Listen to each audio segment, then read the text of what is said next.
2 ही दिन तो हुए थे माँ को घर आए हुए और सुबह-सुबह ही माँ अपना सामान पैक करके वापस जाने की तैयारी कर रही थी। ऐसे ही तो ना आई थी माँ बेटे के घर। आने का कारण भी ख़ास था। बहू की डिलीवरी हुई थी और दादी बनने का नसीब मिला था माँ को। माँ दौड़ी-दौड़ी खुशी-खुशी अपने कॉलेज से छुट्टियाँ लेकर आई थी अपने पोते का मुँह देखने के लिए। एक बड़े कॉलेज में लेक्चरर होने के बावजूद माँ की सोच अभी भी ऑर्थोडॉक्स टाइप की थी, जो पहले से यह सोचकर बैठी थी कि पोता होगा तो अच्छा होगा। माँ के अरमानों पर तब पानी फिर गया जब बहू ने बेटे को नहीं बेटी को जन्म दिया। हालांकि माँ यह सब अपने चेहरे पर दिखाना नहीं चाहती थी, लेकिन उनका बर्ताव सारी बातें बयां कर रहा था। माँ को वापस जाने की तैयारी करता देख बेटा माँ के पास आया और माँ से बोला, माँ 2 दिन ही तो हुए हैं तुम्हें आने को और तुम जाने की तैयारी कर रही हो। अरे बेटा तुम तो जानते ही हो कॉलेज फिर से शुरू हो गए हैं।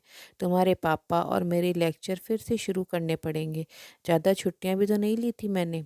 जाना तो पड़ेगा, लेकिन तू चिंता मत कर, थोड़े दिन बाद मैं और तुम्हारे पापा दोनों ही वापस आएंगे। अगले दिन सुबह सुबह माँ नहा धोकर जाने के लिए तैयार थी। बेटा किचन से चाय बनाकर माँ को देता है। माँ बेटे को बहू और पोती के बारे में पूछती है। बेटा कहता है दोनों सो रहे हैं। माँ बेटे से कहती है, खुशी की बात है बेटा, तेरे यहाँ लक्ष्मी ने जन्म लिया है। लेकिन मेरी मानो तो अब तुम और बहू मिलकर एक और बच्चा प्लान कर लो, ताकि तेरी फैमिली पूरी हो जाए। हो सकता है मेरी बातें तुम्हें पुराने ज़माने की लगें, लेकिन थोड़ा प्रैक्टिकल होकर सोचो। बेटा अच्छे से जानता था कि माँ जो कह रही थी और जो कहना चाहती थी, वह बातें दोनों ही बहुत अलग थीं। बेटे ने अपने जेब से अपना मोबाइल फ़ोन निकाला और उसमें कई मैसेजेस माँ को दिखाए और बोला, देखो माँ, तुम्हारी बात तुमसे पहले दर्जनों लोग मुझे मैसेज में कह चुके हैं। हर कोई डायरेक्टली या इनडायरेक्टली मुझे यही कहने की कोशिश कर रहा है कि बेटा होता तो अच्छा होता, या फिर आगे बेटे के लिए ट्राई करो। माँ तुम चाहे मुझे जो भी समझाने की कोशिश करो, लेकिन मैं यही कहूँगा कि तुम और पापा दोनों ही अभी भी पुराने सोच को पकड़े हुए हो। और ऐसा मुझे इसलिए कहना पड़ रहा है क्योंकि अगर मेरा बेटा हुआ होता तो आप इतनी जल्दी जाने की तैयारी ना कर रही होती और उसे अपने हाथों में लेकर यहाँ से वहाँ खिला रही होती, और पापा भी यहाँ पर होते। 21वीं सदी में जी रहे हैं हम, फिर भी ऐसी मान्यताएं और आप दोनों से मुझे यह उम्मीद नहीं थी। आप हजारों बच्चों को लेक्चर देते हो और खुद इस तरह के विचार रखते हो। अगर आप ऐसा मानते हो कि बेटा और बेटी दोनों होंगे तभी फैमिली कंप्लीट होगी, तो मेरे एक सवाल का जवाब दीजिए कि मैं अकेला क्यों हूँ, मुझे कोई बहन क्यों नहीं है। माँ के पास बेटे के सवालों का कोई जवाब न था। वो अपनी नज़रें झुकाए वहाँ से चली गई। बेटा अपनी माँ से बहुत प्यार करता था। वह बिल्कुल उनका अपमान करना नहीं चाहता था, लेकिन गलत विचारों का समर्थन करना भी उसे ठीक नहीं लगा। यह सारी बातें बहू ने भी सुन ली थी। बेटे ने उसके पास जाकर उसका उतरा हुआ चेहरा देखकर उसे समझाते हुए कहा, देखो चारू, तुम्हें माँ से या किसी और की बातों से परेशान होने की बिल्कुल ज़रूरत नहीं है।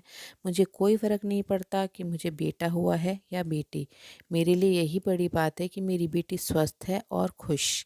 चारू बोली, मैं माँ की बातों से या किसी और की बातों से बिल्कुल परेशान नहीं हूँ, लेकिन हाँ, मैं परेशान ज़रूर हूँ। मैं एक समाज सेविका हूँ और मैं हर दिन कई लड़कियों से मिलती हूँ। अचरज की बात है कि मुझे आज तक एक भी लड़की ऐसी नहीं मिली जो कहती हो कि लड़की होने की वजह से उसे अलग तरीके से ट्रीट ना किया गया हो या कुछ सहना ना पड़ा हो। मैं खुद एक औरत हूँ और इस बात का अनुभव मैंने भी किया है। और अब जब हमारे घर में भी एक लड़की ने जन्म लिया है तो मैं परेशान हूँ। पति अपनी पत्नी को समझाते हुए कहता है, कल्पना चावला, रानी Lakshmibai, PV Sandhu, Pratibha Patil, mother Teresa, Kiran Bedi, list इतनी लंबी है कि कभी खत्म ही ना हो। क्या इन सब ने यह सब फेस नहीं किया होगा? जरूर किया होगा, लेकिन उन्हें दुनिया को जो साबित करके दिखाया है और जिस मुकाम पर वे पहुंची हैं, वही हर लड़की को हौसला देने के लिए काफ़ी है। और इन सब में जो सबसे पहला नाम आएगा वो हमारी बेटी को हौसला देगा। वह होगा चारू शर्मा का, यानी कि तुम्हारा।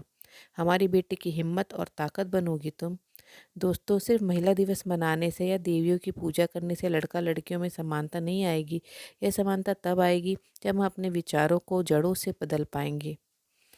तो दोस्तों, उम्मीद करती हूँ आज की ये कहानी आपके दिल को ज़रूर छू पाई होगी। कहानी पूरा सुनने के लिए बहुत बहुत धन्यवाद। ऐसी ही बेहतरीन कहानियाँ सुनने के लिए आप मुझसे जुड़े रहिए, चैनल को सब्सक्राइब कीजिए और अगर अच्छा लगा हो तो कमेंट सेक्शन में कमेंट करके ज़रूर बताइए। तो फिर से मिलते हैं मेरी नेक्स्ट कहानी में। Thank you. तब तक के लिए अपना ध्यान रखिए, स्वस्थ रहिए।